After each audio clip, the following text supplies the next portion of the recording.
one other, whom grace would again bless. A tarnished of no renown.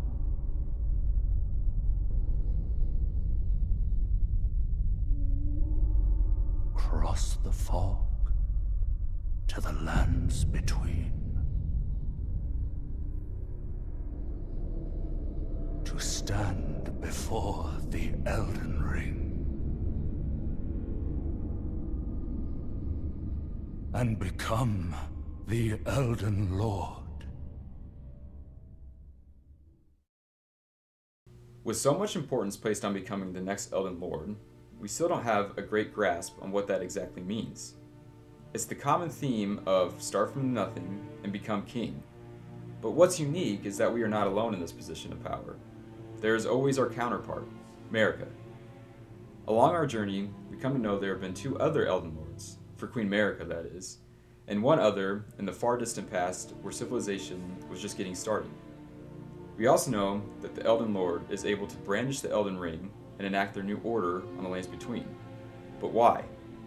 Why did these two men become Elden Lord, and not the countless others that pursued it? What characteristics is Marika looking for in her next king consort? Where do these men come from? If Radagon, with all his rich backstory, is Marika, would have followed that so too was Godfrey? How about us? One thing we know for sure now is that Miyazaki in a recent interview stated that Marika and Radagon are indeed one person.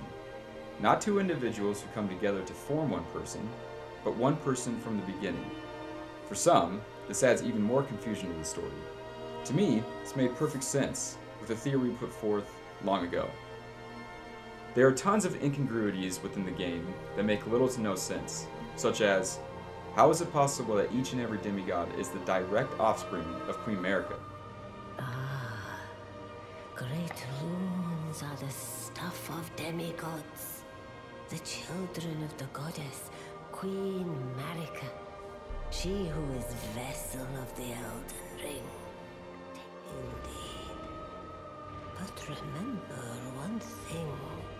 The demigods are each and all the direct offspring of Queen Marika. I mean, we know for at least 3 of them, she wasn't involved at all. Does it follow then that Marika is also Rennala? Rykard was amongst the children of Rennala and Radagon, who became demigod stepchildren after Radagon's union with Queen Marika. But the old lady just said they're all the direct offspring of Queen Marika. How does that make any sense? Stepchildren aren't direct offspring. How is it that Godfrey is the first of the demigods and Marika's first Elden Lord? Why is it that the Black Knives are all Numen women with ties to Queen Marika, and that Melina, an obvious reflection of Marika, fights just like them? Empyreans are born of a single god? What the hell does that mean? Just with these few examples, we have an unbelievably tangled mess of incongruities. Great runes are the stuff of demigods, and demigods are each and all the direct offspring of Marika. So what does that make Rennala? Godfrey was the first of the demigods? So was he Marika's son? And if you're thinking to yourself that these have to be mistakes or simple oversights, I would really question that. We know the intensity with which Miyazaki creates these games. No way, after 2 years and tons of updates nonetheless, did they leave these quote-unquote mistakes in for such massive plot implications. And Empyreans are born of a single god? Well, aren't they all then? If Marika is the quote-unquote mother of all the demigods, then who wouldn't be an Empyrean? And what does this mean for the term god? You can quickly see that if we take these things at face value and try to make sense of them, we will go mad, spinning our wheels until we are firmly stuck in the mud.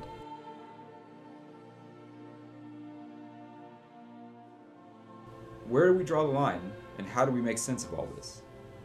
It seems that in the world of Elden Ring, being an individual character with your own backstory doesn't necessarily mean you're an individual character with your own backstory. It seems that for many, you are splinters or aspects of a whole person. To me, there's only one answer that can make sense of all this madness. This is indeed all taking place within Marika's psyche. I know it's hard to understand, and the knee-jerk reaction is to deny it, but please stick with me through this video as we dive into this theory even deeper, and take a closer look at who exactly the Elden Lords are and what they mean to Marika in the story of Elden Ring. If you have not already, please watch part 1 of the Great Works, as that video is the foundation upon which we have built from. To be completely honest, I made mistakes in that video. I misjudged certain characters and applied them to Marika's psyche in the wrong way. Since then, I have continued my research, and with the help of the community, have gained more insights on the story. I have also found new evidence, and in light of this new evidence, some of my thoughts have changed, and I will present those new thoughts and the reason I have changed my mind in this video. With that being said, the terminology and basic understanding of Jungian depth psychology remains the same, and is a necessary tool to understanding the lore behind the game. I think if we're all being honest with ourselves, we know we have to stop regurgitating item descriptions and dialogue and think we're going to find the answer. The answers lie at the bottom of a mysterious ocean, and skimming the surface, although a very valuable tool, has only gotten us so far. It's time to get deep, it's time to get esoteric, and it's time to start thinking outside the proverbial box.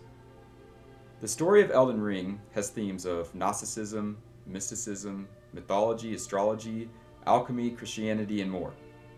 Jung spent his entire life researching these very themes, and noticed they are all telling the same story. He already did the hard work of connecting the stories throughout time to the human psychological experience. God, gold, the sun, Zeus, these are all the same idea, just coming from different sources. And all of these ideas come from the human psyche. Now, because Elden Ring is a work of fiction, these terms and works of Jung's are able to be embodied by characters, bringing his life's work to the screen. Here's one quick personal story that might help with this thought. A few days ago, I embodied 3 personas within a day's time. I had a budget meeting at work where I wore my glasses, I was articulate, and presented myself in a certain way to gain acceptance in that arena. A few hours later, I went to the gym, where I wore a black hoodie, listened to dark music, and portrayed myself in a totally different light. A few hours later, I went to the holiday party with my wife, where yet again, I wore different clothes, tried to make everyone laugh, and was a totally different person than before. Think of these 3 personas as 3 totally separate characters within the game of Elden Ring. They are all me, just different aspects of me. My name is Jake, but these 3 personas could be named Jakeka, Jakella, Jerica. I think you get the point. Leave it up to Miyazaki to create a complex masterpiece and overlay it with the boundless unknowns of human psychology. We have some work ahead of us, so sit back, relax, and enjoy the Great Works Part 3, The Elden Lords. For those of you who have not watched Part 1, allow me to quickly get you orientated. What you see on screen is the model Carl Jung used to better understand the human psyche. At the top, above the ripples, you'll see the consciousness and the things that make it up, the persona and the ego. The persona is the mask we wear to present ourselves to the outside world in certain ways, just like the personal example I gave earlier. Whether we're on a first date, at a job interview, in our locker room, a persona changes in every situation depending on what we are trying to let others see of ourselves. The ego is the bedrock of consciousness. It is the totality of everything we choose to accept of ourselves. Jung saw the ego as, quote, the center of the field of consciousness, which contains our conscious awareness of existing and continuing sense of personal identity. It is the organizer of our thoughts and intuitions, feelings and sensations, and has access to memories which are not repressed. An easier way to think about the ego is when one uses the word I. I went to the store. I played Elden Ring. This I that we identify with is the ego. When a person is born, they don't understand this concept as they have no ego of their own. They can't differentiate themselves or from the world. They are whole and united. Sometime later in development, the child recognizes themselves as I, and that is the birth of the ego. These 2 things, you could say, is what we light up about ourselves.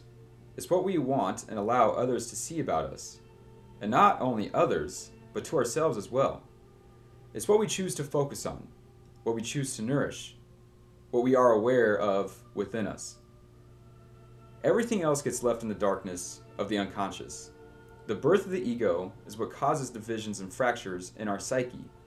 We choose traits of ourselves that get us further in our career, our social circles, etc., and cut off everything else from our awareness. Below the ripples, we see the true depths of the ocean that is our psyche, the unconscious. The unconscious is comprised of the shadow, the anima and animus, the self, and the collective unconscious, a term coined by Jung which explains the eternal archetypes that live within every single person. For today, we will focus on the anima and animus, more specifically, the animus. According to Jung, the animus represents the masculine aspects of women, the rational or animating components of a person's psyche. That word animating is very particular, isn't it? It means to bring to life, or give the appearance of movement. Radagon is Marika. The animus is the logos, the logic, the order. In other words, it's the thing that makes Marika act. The anima and animus, the syzygy, the divine couple, the masculine and feminine, the eros and logos, the body and mind, the circle and square, they're all one and the same. And it's the animus that animates the anima. I can only assume that this was true for all stages of the animus. For Godfrey and Marika, for us and Marika, where we will share the same body during our stage. We are the force that brings Marika to act, the order of the world. This is the true meaning behind Radagon as Marika, and why they share the same body. They are the same being, just different aspects of that being. Now, if you're thinking to yourself that this can't be true, that Godfrey can't be Marika, and that we can't be Marika, I would ask why. There isn't anything special about Radagon when compared to the other Elden Lords. And if he, with perhaps the most complex and rich backstory, can be an aspect of Marika, anyone can. Revealing that Radagon is Marika is the one clue Miyazaki gives us. He unlocks the door, and it's up to us to open it and walk through it. Think about it. Godfrey fights in wars, destroys Marika's enemies, and is Elden Lord. He is the action to her thoughts. Radagon fights in wars, destroys her enemies, and is Elden Lord. He is the action to her thoughts. We fight everyone, uncover the hidden secrets of the lands between, become Elden Lord. We are the action to her thoughts. Now, there's a lot more to it, but this isn't a Jungian psych class, so I'll keep it at that. Again, I urge you to do your own research to get a deeper understanding. Another important thing to understand is that as the female subject develops, so does her animus. In other words, as Marika goes through these different stages of life and development, so too does her animus, aka her king consort, aka her Elden Lord.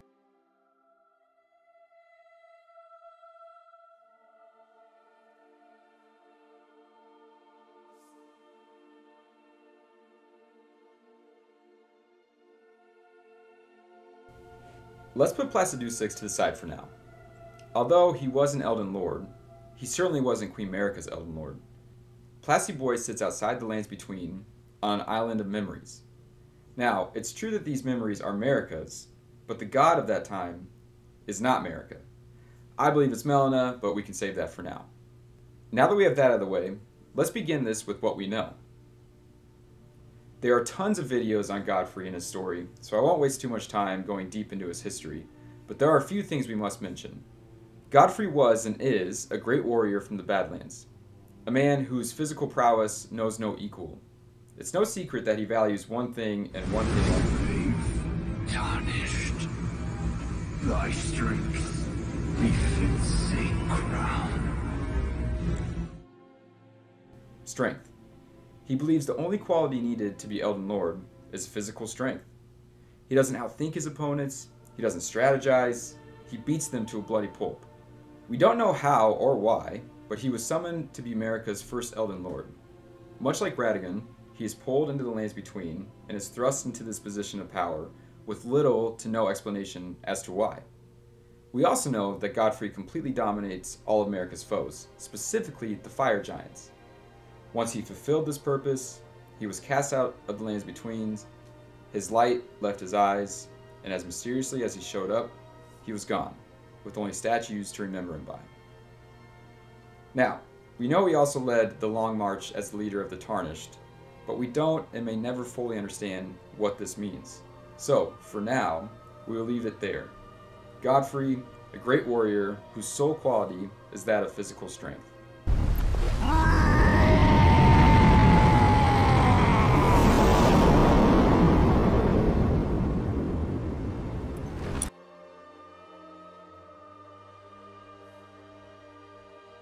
You wish to know more of Lord Radagon? Lord Radagon was a great champion, possessed of flowing red locks. He came to these lands at the head of a great golden host. When he met Lady Renala in battle, he soon repented his territorial aggressions there, and became husband to the Carian queen. However, when Godfrey, first Elden Lord, was hounded from the lands between, Radagon left Renala to return to the Erdtree capital, becoming Queen Marika's second husband and king consort, taking the title of Second Elden Lord. The mystery endures to this day as to why Lord Radagon would cast Lady Renala aside, and moreover, why a mere champion would be chosen for the seat of Elden Lord. Like Godfrey, Radagon's origins are a complete mystery. He seemingly appears in the world out of nowhere. Although there are mysteries to this character, the developers gave us quite a bit to work with. The qualities and actions they chose to show us about Radagon are pretty generous. We know he rose to prominence by leading the Golden Army in the two Liurnian Wars, and joined the hero's ranks, a war hero. When he met Renala in battle, something changed in him, and he repented his territorial aggressions and married the head of the opposing army. At the surface, this may look like a change in loyalty, or an overtake of love that changed his mind. But let's look at the result of this quote-unquote marriage. Radagon and Marika rule, the Golden Order seems to be in its height of power, the Carians are kind of dissolving, and Renala is a husk of her former self. One clear winner, one clear loser. I believe that Radagon, after coming to a stalemate in both wars, made the conscious decision to destroy the enemy from within. It's clear from the Mask of Confidence, he didn't want anyone to know what was happening inside that academy. We don't know exactly what he was doing, but he emerged as a much more powerful being with his newly found affinity for sorcery. We may never know, but this move shows an incredible leap in strategic thinking when compared to Marika's first Elden Lord. After Radagon falls the House of Caria, he is summoned to the capital and becomes the new king consort of Marika and the second Elden Lord, and so starts their new order, the Golden Order. Together, they have Miquella and Melania, and Radagon seems to take this new role of fatherhood quite well. He gives gifts to Miquella and helps him along his way, and seems to have a real relationship with him. Although the Golden Order's timeline is fuzzy, I think we can make the argument that it did indeed start and end with Radagon.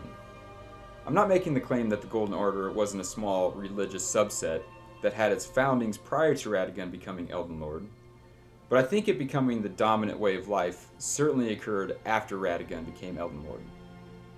Earlier we established that during Godfrey's reign, their order was purely the strength of the Erdtree itself. There doesn't seem to be any qualifier to their order. Brave warriors, hark, my lord Godfrey, we commend your deeds. Guidance hath delivered ye through each ordeal to the place ye stand. Put the giants to the sword and confine the flame atop the mount. Let a new epoch begin, an epoch glistening with life. Brandish the Elden Ring for the age of the Erdtree. So, the dominance of the Golden Order had to have occurred post-Godfrey. We also know that the moniker used for Radagon is Radagon of the Golden Order, and Marika calls him a Leal Hound of the Golden Order. We know that the Golden Order incantations scale with both intelligence and faith, mimicking the path that Radagon takes, sorceries from Renala, incantations from Marika. All of these point to the fact that the new order coming from Radagon himself. Finally, at some later point, Marika shatters the Elden Ring, and Radagon attempts to repair it. To summarize Radagon's qualities, He is a war hero, a strategic thinker, at least compared to Godfrey, a man capable of romance, a family man, and a perfectionist who tries to fix everything.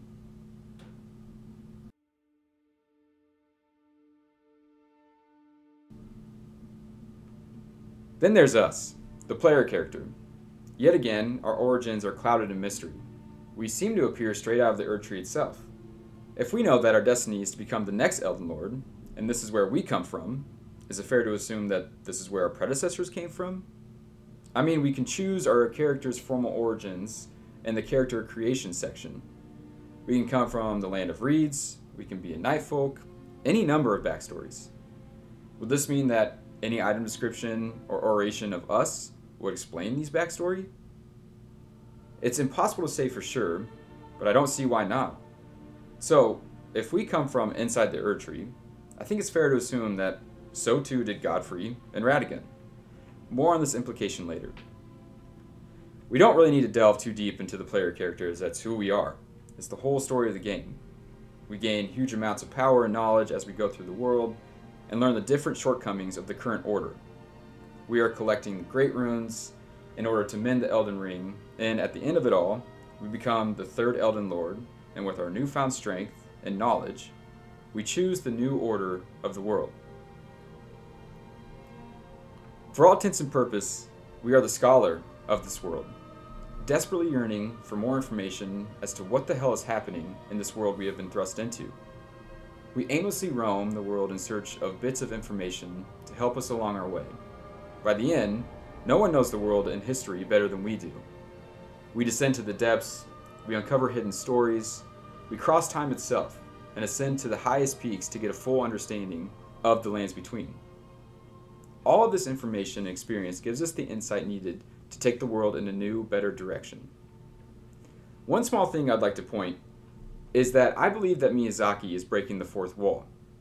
He knows the lengths that we will go to in the real world to uncover the mysteries of the game.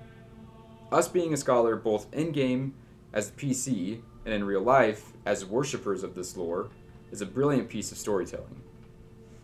At this point, I'd like to show you something from the works of Carl Jung known as the 4 stages of animist development. When confronted with evidence like this, it's profound.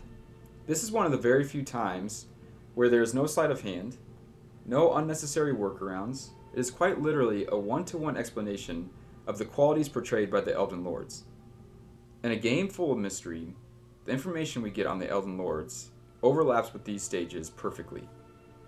Whether you choose to believe this is a story of Marika's psyche or not, this piece of information is hard to ignore. FromSoft beats into our heads that Godfrey only cares about strength, and that Radagon is a war hero. This is no coincidence. This was the piece of evidence I have been looking for to gain more footing on the fact that Elden Ring is indeed based on the teachings of Carl Jung in the process of human psychological development. Themes of ego, shadow, ego death, duality, opposites, multiple characters being one person, it all saturates the lands between. Everything we need is right in front of us. No straw manning, no cherry picking, no dead ends. It's all here if we just listen. For today, let's focus on these 4 stages of animist development and uncover one more mystery of Elden Ring. Now, these are just headlines of the stages. To further this claim, let's look even deeper. To do this, I'll be referencing several papers written by various Jungian scholars that will be linked in the description below. Please take a look for yourself and see where this road leads you. There could be something we are missing that you have a better understanding of. This has been a collective process so far, and I intend to keep it that way. Recall earlier in this video when I mentioned that as Marika, the anima, develops, so too does her animus. This development is segmented into 4 stages. An interesting side note is that the alchemical process of the magnum opus, the process of individuation, also has 4 stages. Each stage of development Marika goes through, a new Elden Lord, her new animus, joins her in this journey. Let's make sense of these 4 stages of development through the eyes of the Elden Lords. Stage 1. A man of physical power, Godfrey. Quote, he first appears in dreams and fantasy as the embodiment of physical power. For instance, an athlete or a muscle man, a James Bond or Sylvester Stallone. This corresponds to the anima as Eve. For a woman with such an animus, a man is simply a stud.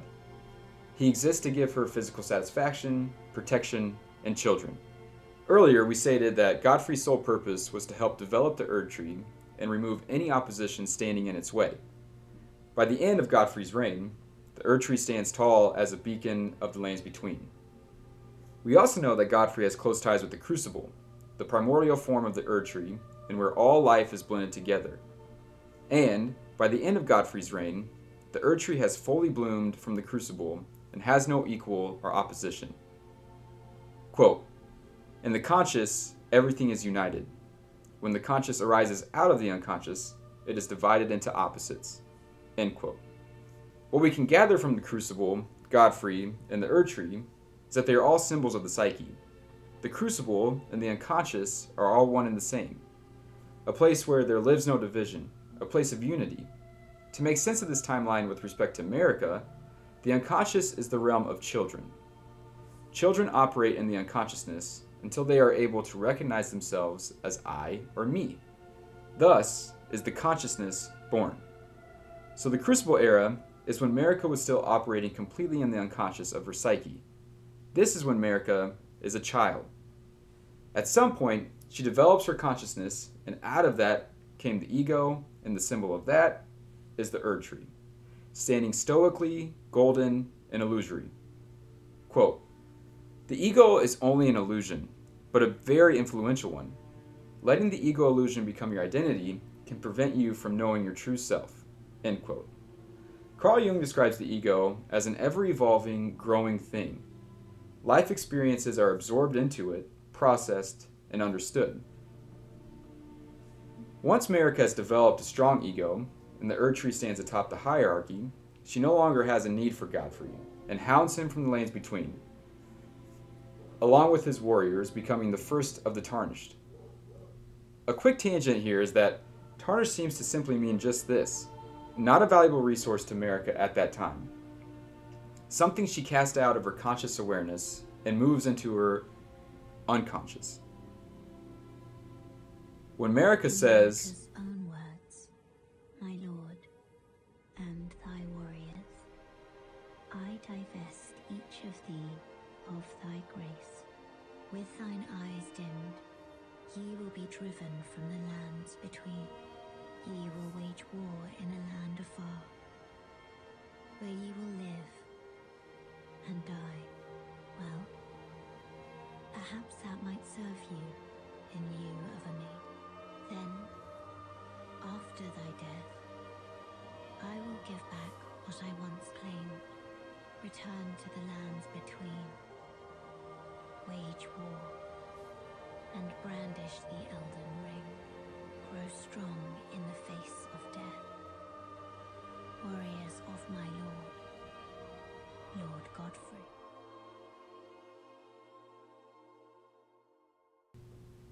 she is saying, "I have developed past the needs of a man with pure physical strength. I need you to grow and develop in my unconsciousness and come back to my conscious awareness once you have done so. At that point, you can become the next king consort and the second Elden Lord." Remember, this is when Marika is still just a child, and her ego is being nourished, becoming the dominant part of her psyche. Also, keep in mind that in reality, this process occurs inside the mind of a child, and this animus is part of her unconscious and comes to her in dreams and fantasies. However, like I said earlier, in a work of fiction, this is brought to life. So, although Godfrey did give Marika quote-unquote children, the definition of these children is not in a biological sense, but rather a psychological sense, meaning the children she had with Godfrey are just aspects of her developing certain parts of her psyche. Quote, "At the second stage of animus development, he is imagined as a man of action, a Bob the Builder, a war hero, a man of romance, Mr. Fix-It, and Ernest Hemingway. He possesses initiative and the capacity for planned action. He's a generic husband-father, a one-dimensional, dated, cardboard cutout of a man with no life of his own." Ouch. Let's break down this rather backhanded compliment of a description and see how it applies to Radagon. Words. O Radagon, leal hound of the Golden Order, thou art yet to become me. Thou art yet to become a god. Let us be shattered, both. Mine other self.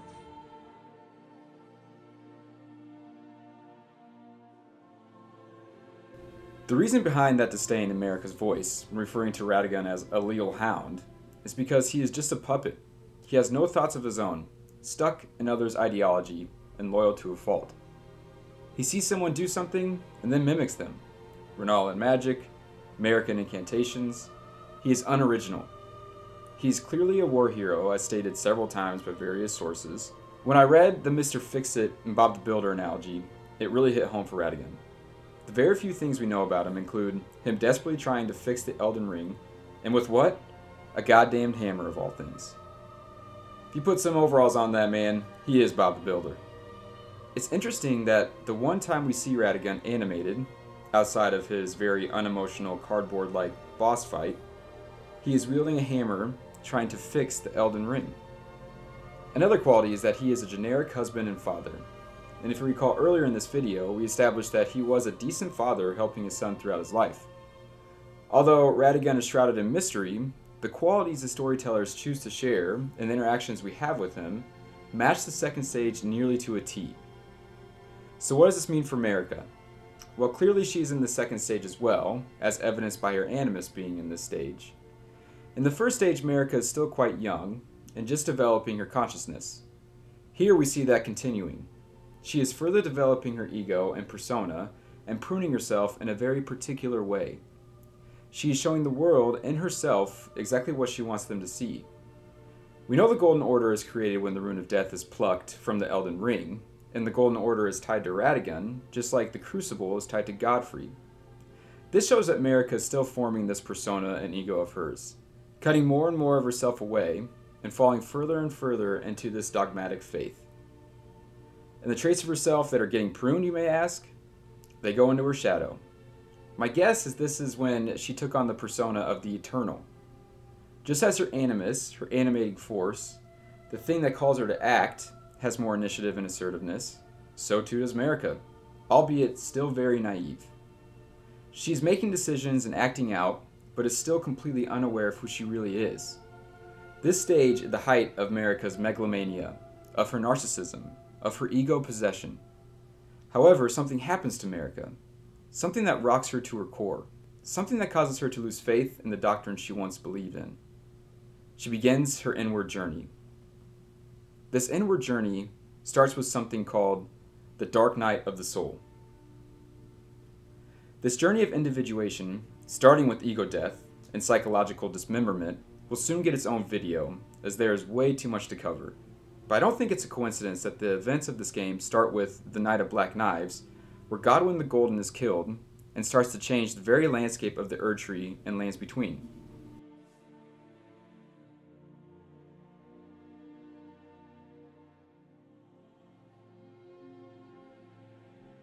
Quote, in the next stage, corresponding to the anima as Mary, the animus is the word personified. Appearing in dreams as a professor, clergyman, scholar, or some other authoritarian figure, a woman with such an animus has great respect for traditional learning, she is capable of sustained creative work, and welcomes the opportunity to exercise her mind. She is able to relate to a man on an individual level, as lover rather than husband or father. She seriously ponders her own elusive identity.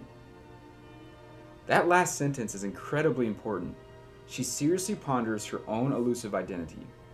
We hear Marika say this when she says she's going to look into the Golden Order and shatters her psyche, aka the Elden Ring.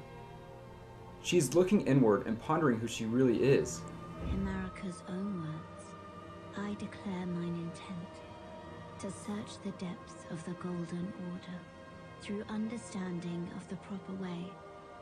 Our faith, our grace is increased. Those blissful early days of blind belief are long past. My comrades, why must ye falter?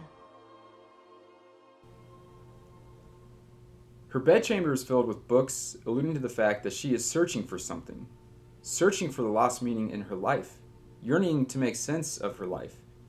She is in this third stage of her animus, and it is developing from Radagon to us. Think about the world we enter in the opening cinematic. Marika is in this state of self-reflection. What she once thought she knew and wanted are no longer holding true. The very foundation of who she is crumbling beneath her. This turn inwards, this fracturing of her psyche, is the beginnings of a process of ego death and individuation. All the demigods / great runes are just aspects of her psyche, and we are there to pick up the pieces. We are uniting the opposites within her and forging them into a new, improved version. Marika is in the process of self-reflection, of individuation, and she no longer has any use for Radagon. Well, this is a big problem for Radagon. And as Stage 2 says, he is Mr. Fix-It, and fix it he tries. But it doesn't matter. He can sit there for millennia, and nothing will change.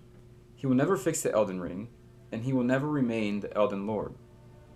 It's clear by Marika's appearance that Radagon has been there, trying to fix it for a very long time.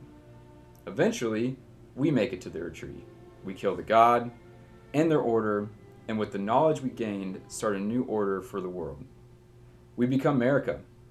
We become the syzygy, the divine couple. We become the animating force that causes Marika to act. We are the logos to her eros, the masculine to her feminine, the action to her thoughts. We are, together, the third stage. In part 1 of the Great Works, I made a big mistake.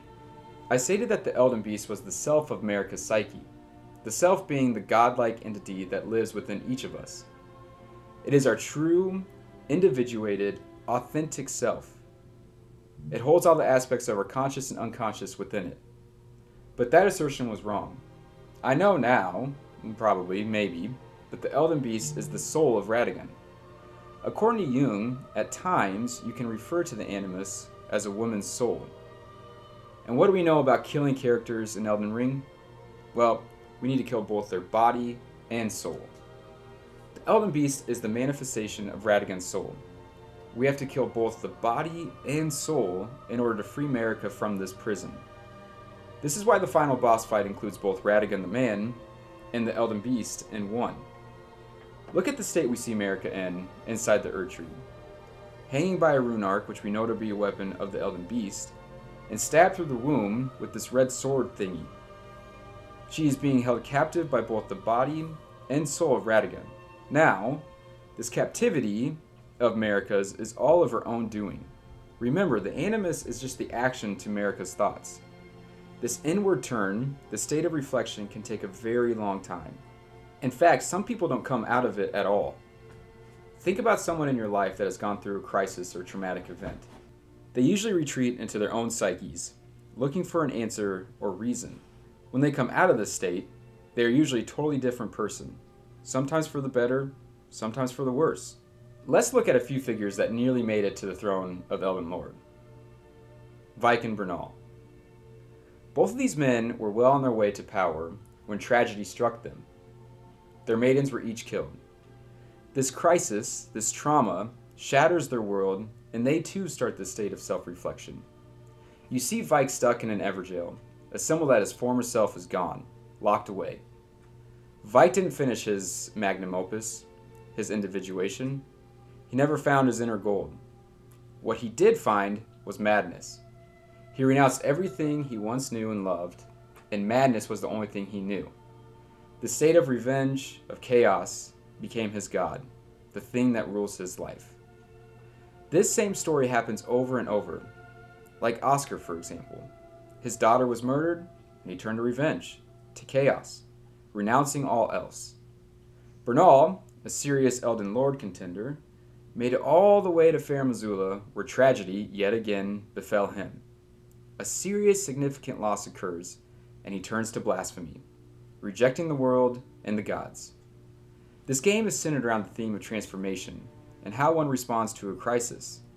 You can choose to rise from the ashes and become a better, more whole person, or you can succumb to it, where the outcomes are much darker. These are all options we choose at the end of the game. Chaos, oblivion, doubling down on the current order. All of these are options that we can choose. Now, we know there are 4 stages, and I'll get to the 4th stage soon, but before I do, I want to further cement this theory, and I know how. What other important features of the game come in 4s? The churches of Marika. I believe the 4 structures in the DLC photo are these churches. Let's take a closer look at these churches, starting with their locations.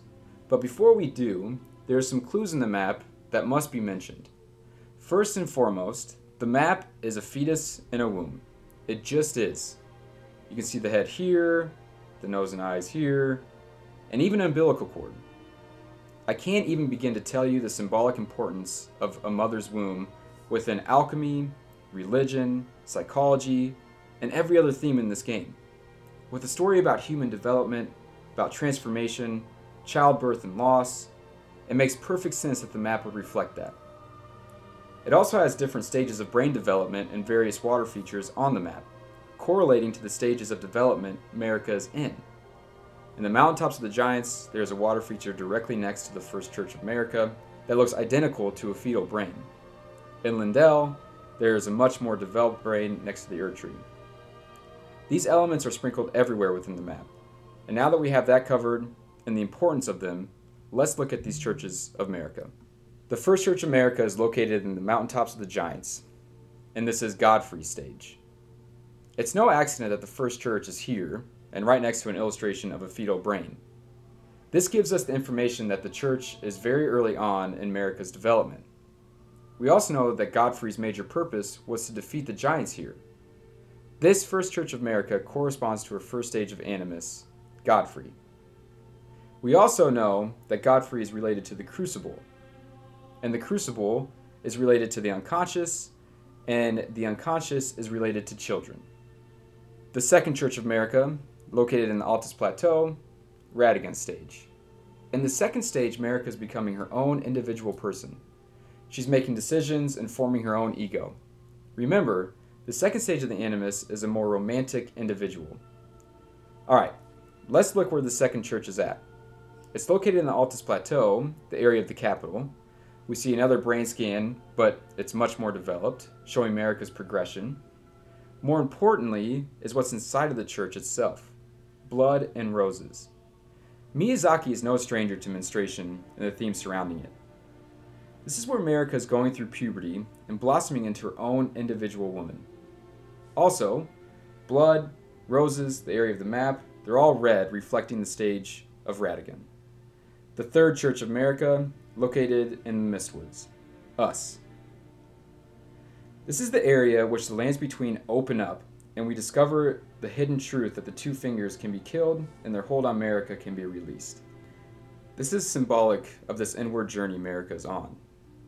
We are the action to her thoughts. At this stage, Marika is searching the depths of her psyche, looking for answers. This is played out through us finding the Eternal Cities and the Fingerslayer Blade. This gives her the knowledge and insight to choose a different path for herself. Will she choose chaos, oblivion, blasphemy, death? Who knows? But now she has the awareness to make such a decision in which quote-unquote God will rule her life. We don't know much about the fourth stage of the Animus yet, but one thing worth noting is where Marika is facing relative to the Erd Tree here. In all the other churches, she is in front of a very significant aspect of the game. The Erd Tree, Forge of the Giants, etc. Marika looking out to the ocean shows that she is leaving this world behind. She is entering into a chaotic ocean that is the unconscious, finding her true, authentic self.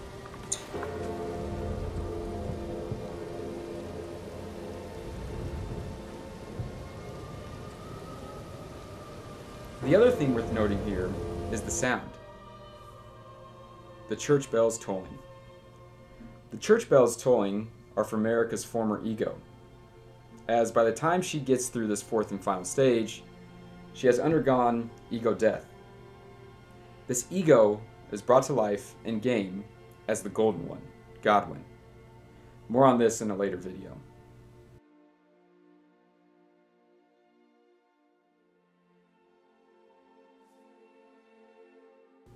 These churches of Marika are all correlated to the stages of development for both Marika and her Animus.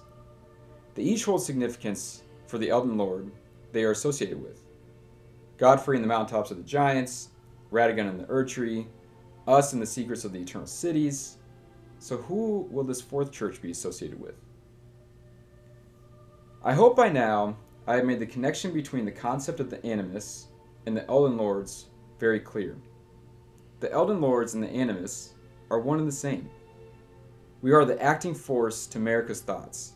We are the order of the new world. We are the next stage of development in the awakening process. Now, the main game might finish here, but we know that there are 4 stages of the Animus, and we are but the lowly number 3. One must usurp us in order for Marika to finish this developmental process. But who? In order to answer this, let's look at what these Jungian scholars say about stage 4. Quote, in the 4th stage, the Animus is the incarnation of spiritual meaning. A Mahatma Gandhi, a Martin Luther King, or Dalai Lama. On this highest level, like the anima as Sophia, the animus mediates between a woman's conscious mind and the unconscious.